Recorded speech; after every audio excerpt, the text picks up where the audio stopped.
this, but is there any context around what was being said here? Well, Andrew, this isn't just quite a headline. This is indeed, I guess it is fair to say, breaking news, a groundbreaking statement from President Joe Biden. And this puts a massive question mark over what exactly the relations between the president of Russia and the president of the U.S. are going to be starting from this point. But I just want to make sure we all understand what happened. It was an interview to the ABC, and this killer statement wasn't something Joe Biden said on his own. Again, he was responding to a question from the journalist, and let's just have a look at what this exact moment looked like during that interview. You know Vladimir Putin, you think he's a killer? Mm-hmm. I do. So what price must he pay? The price he's going to pay, well, you'll see shortly. So he mentioned there, you know, we'll find out how he'll pay, but what could be the consequences? Well, we don't know yet, and the very important thing at this point is that, for now, we still don't have the reaction from the Kremlin. But you do realize that calling someone a killer, this isn't something you hear that often on such a high level between leaders of such two important international players. And we do remember that no matter how bad the relations between Moscow and Washington were in the previous years under various administrations, the leaders still met. In this particular case, like I said, now there's a massive question mark. They've had a phone conversation already, and by the way, Joe Biden referred to that phone conversation in that interview. We already know that. But whether they're going to meet after this, we don't know. So definitely that's something that is going to be very difficult to negotiate, and surely we are still waiting for the reaction from the Russian side. We already have the reaction from the Russian diplomats. I'll come back to that a bit later. But first of all, like you said, let's look at the context, because this interview comes right as a U.S. intelligence report was being released. It's an unclassified report on Russian meddling. Wow, yet again. But we're not talking about the elections in 2016. We're talking about the elections that happened last year. And the report is saying that Vladimir Putin was actually overseeing an entire meddling campaign. Let's take a listen to some of the extracts from that report. We assess that Russian President Putin authorized and a range of Russian government organizations conducted influence operations aimed at denigrating President Biden's candidacy and the Democratic Party, supporting former President Trump, undermining public confidence in the electoral process, and exacerbating socio-political divisions in the U.S. So there you have it. Yet again, 4 years on, we're hearing the same line pretty much, but now Donald Trump is no longer in the office, though. But like I said, we didn't have any reaction from the Kremlin yet. The Russian diplomats, though, did speak out from the Russian embassy in Washington. And like Russia's been saying all along, they believe that the U.S. intelligence community isn't providing any proper proof of this, and they believe that these accusations are groundless. The document prepared by the US intelligence community is another set of groundless accusations against our country of interfering in American internal political processes. Washington continues to practice megaphone diplomacy with the main goal to maintain a negative image of Russia.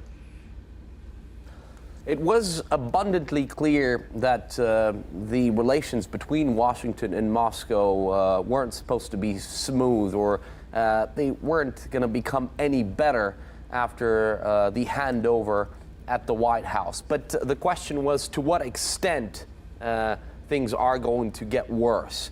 And we know that, for example, when it comes to security, the treaty on the non-proliferation and, well, it was some kind of mutual step towards each other from the two countries.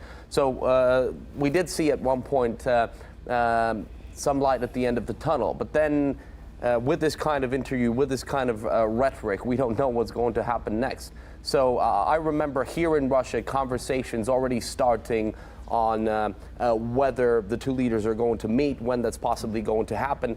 Like I said, now this is all being undermined by that kind of rhetoric. And also we are hearing about new plans from various sources in the White House to introduce a new round of anti-Russian sanctions. So this could be the beginning of that. This could be the first sign that some kind of punitive measures against Russia could be on the way. Shalom, shalom, koholayam la, al-banawa, Yahweh, bahashem, Yahawashai, bahashem, rechakradash. Double honors to our elders and elder apostles of Great Millstone who rule well. Salutations to the Akim out there on the highways and the byways. Salutations to the hopeful elect. Salutations to you speckled birds, you Israelite foreigners. And shalom to the Akwaf sitting and listening in silence as the scriptures say to do so. Okay, this is your brother Amoth Ya'ez from Yahawada of the Great Millstone, Northern Virginia. Back at it again with another quick hit. As you saw from the clip, man, you know, JimCrow Joe want that smoke, man. JimCrow Joe want that smoke, man. Okay, he talking big business about Putin, when in actual reality he don't want no parts of Putin, man. You know, I didn't even know JimCrow Joe was still breathing, man.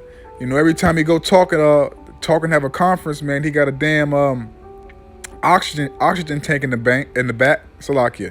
He got an oxygen tank in the back, and then on top of that, he got to change his Depends before he go out and talk, man. And if you don't know what Depends is, it's adult diapers. And then on top of that, man, he always got to ask everybody where he at. And then you know, man, when he home with his family, man, his wife is feeding him, man, because he is incapable of doing that, man. But yet this dude wants smoke, man. This dude is weak, man. This dude, man, America is a pure example of their president, man. And Babylon is weak, man.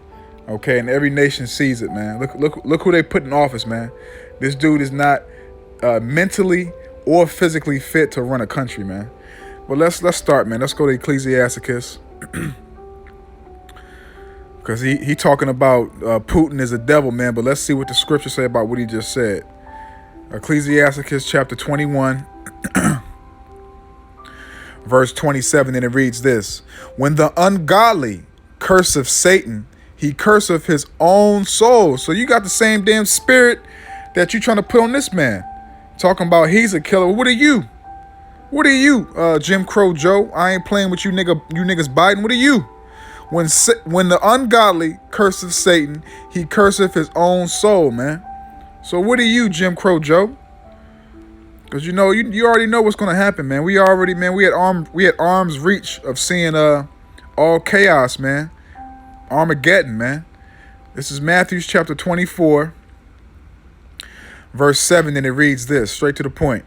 For nation shall rise against nation, and kingdom against kingdom, and there shall be famines and pestilence and earthquakes in diverse places.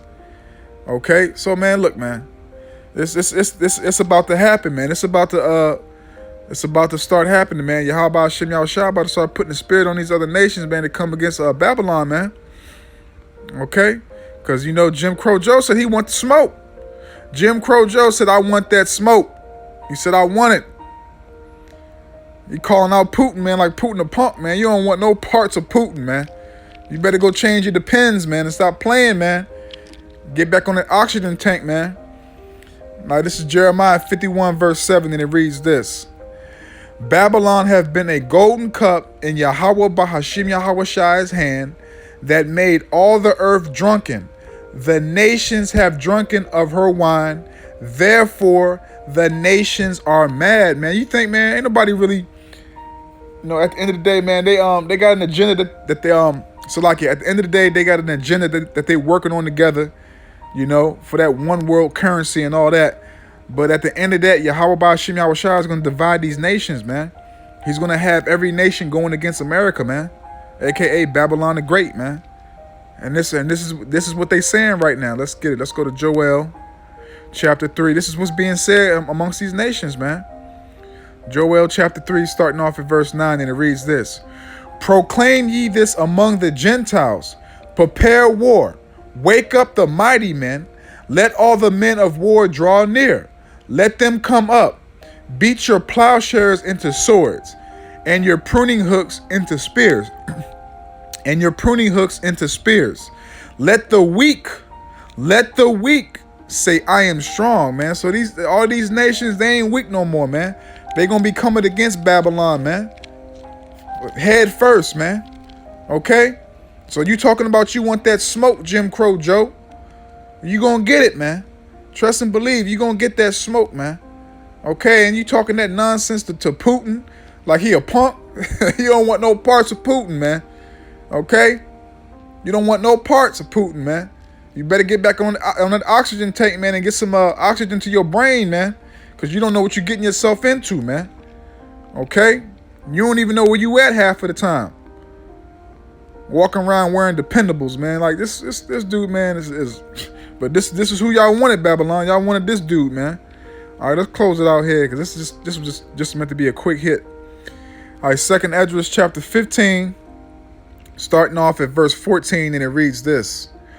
Woe to the world and them that dwell therein, for the sword and their destruction draweth nigh, and one people shall stand up and fight against another, and swords in their hands, for there shall be sedition among men, and invading one another. They shall not regard their kings nor princes, and the course of their actions shall stand in their power, man. So it's gonna be all hell on earth, man. It's gonna be Armageddon over there in the valley of Yehoshaphat, and then it's gonna be a war on the soil of Babylon, man. It's gonna be all chaos, man, everywhere, man. Everywhere, man. So, you know, Jim Crow Joe, you want that smoke, trust and believe, you're going to get it, man. You're going to get it, man, because Putin about that work, man. Putin is about that work. So if you want that smoke, you're going to get it, Jim Crow. Jim Crow Joe, I ain't playing with you niggas by it. You're going to get it, man. You better go take your vitamins, man, and strap up your Depends and make sure you take your medicine and all that, man, because Putin going to give you what you asked for, man. So, Lord willing, this is edifying. I pray this is edifying. So with that, I'm going to say, Shalom.